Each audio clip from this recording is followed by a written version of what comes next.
places leave people with questions, and this roundabout in Mutare is becoming one of them. Once again, the silence has been shattered by another horrific truck crash. Reports indicate the driver was injured as twisted metal and shattered dreams paint a chilling scene. Residents say this location has witnessed several accidents in recent times, leaving many to wonder, why has tragedy keep returning to the same spot? Is it speeding, a dangerous road design, a moment of lost concentration? Whatever the reason, every crash is a painful reminder that life can change in a single second. If you travel through this roundabout in Mutare, please slow down. Stay alert. No destination is worth risking your life.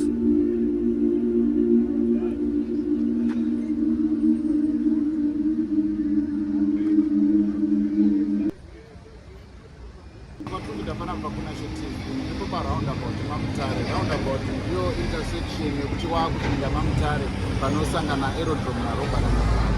Iripo kumashure kwangu kune truck ranga richifungidzirwa kuti rikubva Christmas Pass richienda kubhodha, ranga rakatakura kopa rasangana netsaona.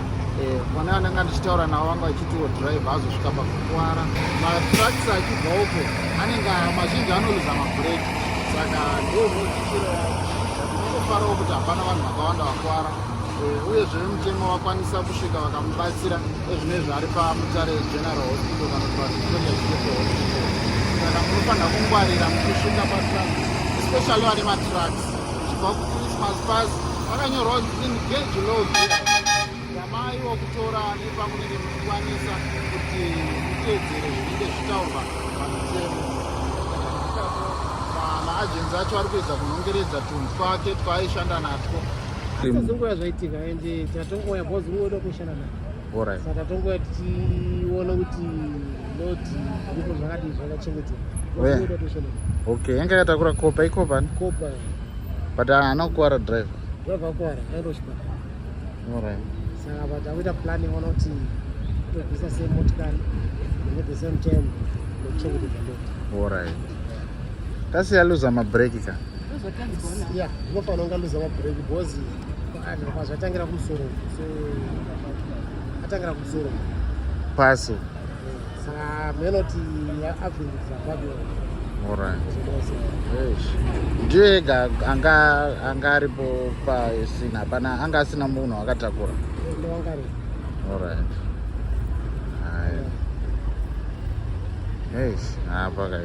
Pakaipa ukazoona kebhini yavhurika kudai.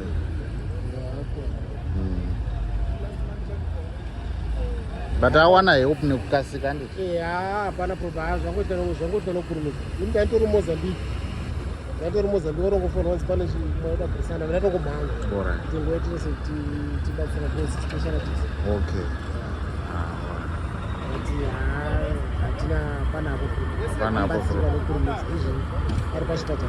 Alright. MuZimbabwe woMozambique. Saka rega rinobvisa apa.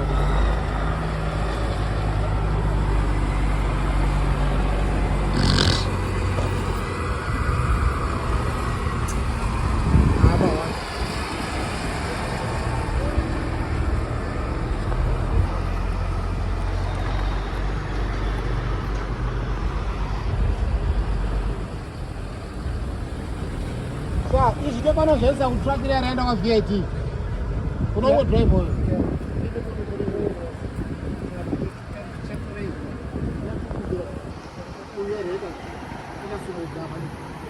Kumbira kuti kusatrela koite kouda uko.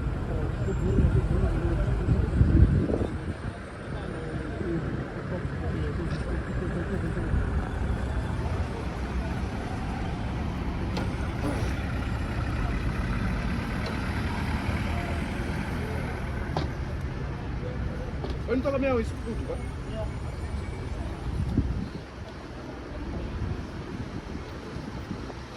Dois macacos, vai se fazer compra. Vamos lá para a porta da minha.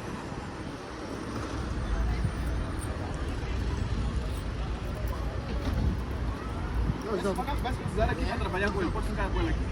Pode ir para a VIT, não para a VIT. Ndara. Unogona kuendesa. Ndosara ndishora rekera utauka.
Ndofunga muri kuona imba iyi ndo inenge iri target yakabva kudestroyiwa zvakare netraki.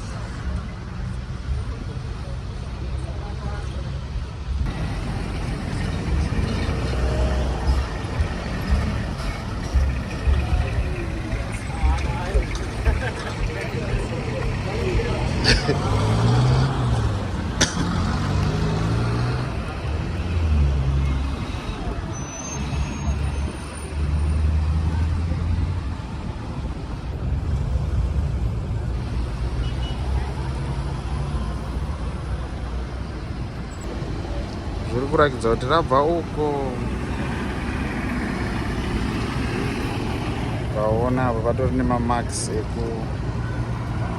ekuzama kucontrol kuti razosvika ngeranga rakatakura kudoka.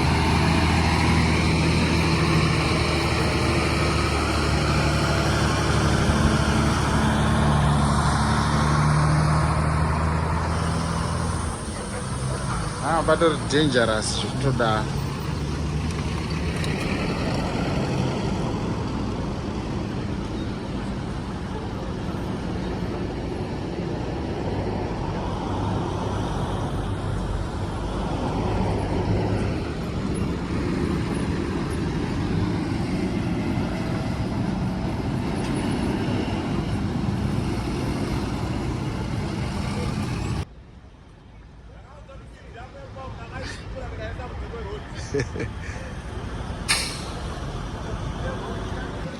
Tomondishutawo zve hapo painojeka.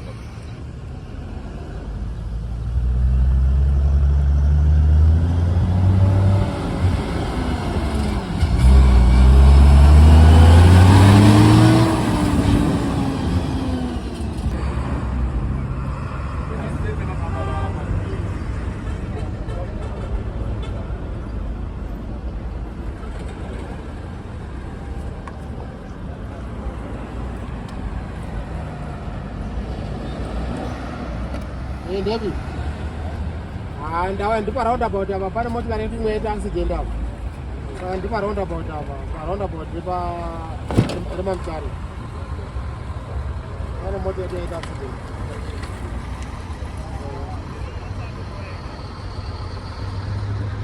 Ndizinde. Ndagara ndabuya boza ramandishanga ndabuya toke ngezvikoro.